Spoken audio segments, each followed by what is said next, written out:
Hello, everyone, and welcome back. Today we are looking at the Klingon Negh'Var class Dreadnought or battleship, either way, however you want to classify it.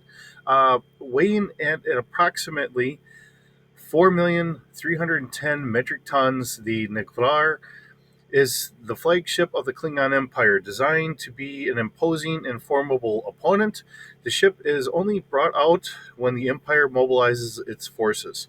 The ship is rarely encountered alone, but at the head of a fleet, at least two Vorcha class battleships and two wings of Barrel or Cavort class warships traveling alongside of it. It also serves as the Klingon flagship of the Chancellor of the Klingon High Council. The Negh'Var is capable of a wide range of military missions, from landing ground troops for planetary assaults to invasions. All right, so that's the background that we have here from our Decipher book. We're going to kind of get into some of the stats that are brought out here from D6 Holocron, and we'll kind of go from there. Quick, set my book behind me. Now, uh, you know, I don't know how many they're probably going to say is out there in the galaxy for Star Trek. For sure, there's only one, or for sure, there's one. I mean, we've seen it in Deep Space Nine during the Dominion War. So, capital scale, it's 682 meters long, has a mass, like I stated before, of 4,310,000 metric tons. This is a size 8 starship. Has an autopilot of 3D plus 2, holds a crew of 912 warriors, skeleton crew of 91 warriors can operate this with a plus 10 difficulty. Although I just do not see that few warriors being on board this, because with a ship of this prestige for the um, Klingon fleet or whatever, I just don't see them running it with a skeleton crew, unless maybe they're moving it from one star base to another just for some sort of um, kind of mechanical work or something like that. All right, so we do have passenger capability of 750 warriors. Cargo capacity is 100,000 metric tons, has enough consumables for 3 years. We have a standard warp drive rating of, or warp, you know, warp speed of 7. It can maintain a warp 9, and it can do a 9.6 warp for 12 hours before it needs to kind of do a little bit of maintenance and so on and so forth. Now, for bringing this into my Star Wars universe, keeping it on par with everything else, like I've said all along, I give it a 8x backup and a 1x primary hyperdrive if I was going to bring it over there. But that's for me, and I said it so many times here. I would love to mash all this stuff together, kind of like what they're doing with the rebuild the galaxy or whatever. You know, just because it's two different franchises doesn't mean we can't bring this all together into one franchise and just have fun with it. It'd be interesting to see what Klingons and Mandalorians think of each other, and so on and so forth. All right. We do have a nav computer, of course, with a ship like this. Has a maneuverability of 2D plus 2, a space of 8. Has a hull of 6D plus 1, which is very respectable for a lot of the ships that we are seeing here from D6 Holocron in the Star Trek universe. Has shields of 3D plus 2, so that is actually, I think, one of the highest shield ratings that we have seen so far. Our sensors, we can do a passive scan for 4 kilometers at a plus 2D, an active scan for 12 kilometers at a plus 2D plus 2. We can do an active search at 15 kilometers at a bonus of 3D plus 1, a focus scan out to 500 meters at a plus 4D. Now, this has a cloaking device. When it's cloaked, it has a plus 3D difficulty to detect a ship. Now we get into the fun stuff here. With the weapons, we have a Type 8 Disruptor Cannon, has a 30-degree arc forward. Fire control is at 2D plus 2. It can either shoot as a standard or as a pulse. You can fire 5 times in one round, doing 5D plus 2 damage. Not the most damaging, but it's still respectable. And the big thing to take away is, and I've been saying this all along, so if you've been watching these, you know what I'm going to say. That's five times we can shoot that weapon at 5D, so you can wear things down. We do have 20 Type 7 disruptor arrays. We have 6 dorsal, we have 6 ventral, 4 forward, and 4 aft. So let's see, we can cover the whole ship. I would say that means that you could probably get a good 8 forward, because if you have dorsal and ventral, depending on if you have a pitch one way or the other, you should be able to at least add 2 of those from one or the other. So just taking it from there. So maybe it's 10 shots from one side or the other, but we do have a fire control of 2D plus 2. Again, we can do either a standard or a pulse shot, fire rate of 5, so that's another 5 shots per round at 5D damage, so that's pretty devastating as well. We have 4 photon torpedo launchers, if I can only speak here this morning. We have 3 in the forward, 1 in the aft. So these are self-guided, so unfortunately we can shoot from either direction and it will guide itself and unfortunately hit its target. It has fire control of 2D. We have a spread of 10, so that means that you can shoot 10 torpedoes out of each launcher, and it does 4D damage each torpedo. So all in all, one ship is, it's almost like going up against a Star Wars Star Destroyer. Even though we don't have as many weapons listed, the fact that they can shoot so many times in one round, it's almost the equivalent of a Star Destroyer. Now, it does have 600 Type 2 photon torpedoes on board the ship. So that means that we can sustain this for a little bit of time here.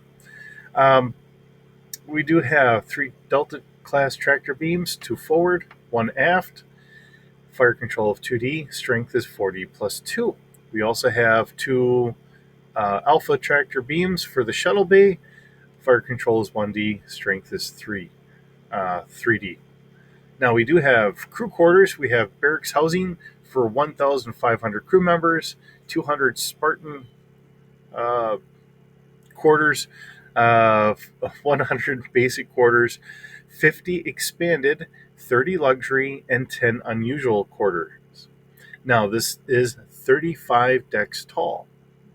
We have 200 escape pods for 8 beings in each escape pod. We do have 6 transporter rooms with 6 pads in each transporter room. 4 emergency transporters that can move 16 warriors at one time. We have 6 cargo bay transporters that can haul 600 kilograms per transport. All right, so this being really, to me, this is more of a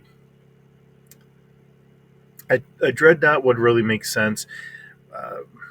It's we start seeing more use of smaller craft. So we have shuttlecraft. This can hold 30 shuttlecraft. So if it's shuttles or fighters or whatever else, we start seeing a lot more of that later on, especially in Deep Space Nine, stuff like that. As we start looking a little less at the big exploratory vessels to more of what we do today with our modern navies, with the aircraft carriers and so on and so forth. In some regards, I'll agree with people if they say it doesn't feel like Star Trek as much, which, yes, you're right, it doesn't, because Star Trek had always been a little bit more sciencey, and I will always grant that. The difference is, and it's acknowledged in the shows, when they got attacked by the Borg, they had to start thinking differently. They had to start thinking, how do we combat something like that? We need more ships, more varying angles, and so on and so forth that can do massive amounts of damage in case something like the Borg come back and their ships can take a huge pounding. So to disable one big ship that was really primarily meant more for scientific and exploration and all that, to all these little ships that can hopefully do a good sting onto something. Um, so it is a change of uh, tactics in that, to be able to, let's start using more fighters again. So um, for those that are against it, I can understand why you would say that. For those that are for it, I get that too. I'm in the middle. I like the idea, although some of the ships, maybe not some of the designs, but there again, it's one of those things of, we have to recognize that the franchise itself is slowly changing to fight different types of enemies as we bring them in. And of course, then they have their other series that I really have not watched a lot of the newer stuff. So, where they're going and all that stuff, I should probably watch Picard. I think I've heard I would probably like that a little bit more. I tried Discovery, and I know I've mentioned this in the past. I just could not get into Discovery. My own personal reasons. For those that love it, by all means, love the shows. Um, we're all going to have our own varying opinions of different shows, and that is perfectly fine. Everyone has their valid point on it. It is for fun and entertainment. No one should say you can't like any of that because it's something that works with you. Go for it. So that's why, like, this in the D6 terms works for me, because it's an easy system. I can easily modify things, stuff like that. I've worked with the system for a while. It also means that at times I've played the system and I've had my characters die off very fast.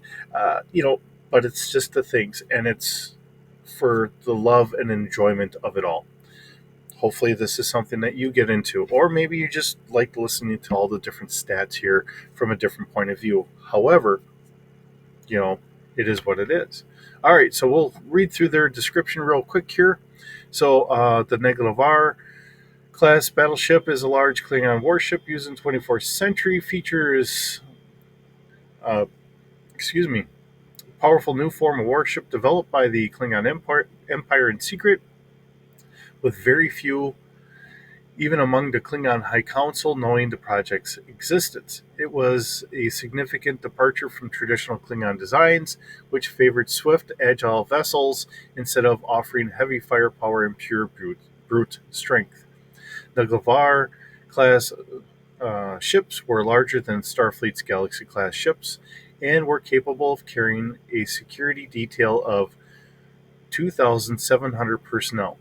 They were armed with disruptors, heavy disruptors, and photon torpedoes. This comes from Armada and Armada 2. Karik, daughter of Helga, was the main designer of the prototype of IKS Negh'Var. This comes from the novel Diplomatic Implausibility.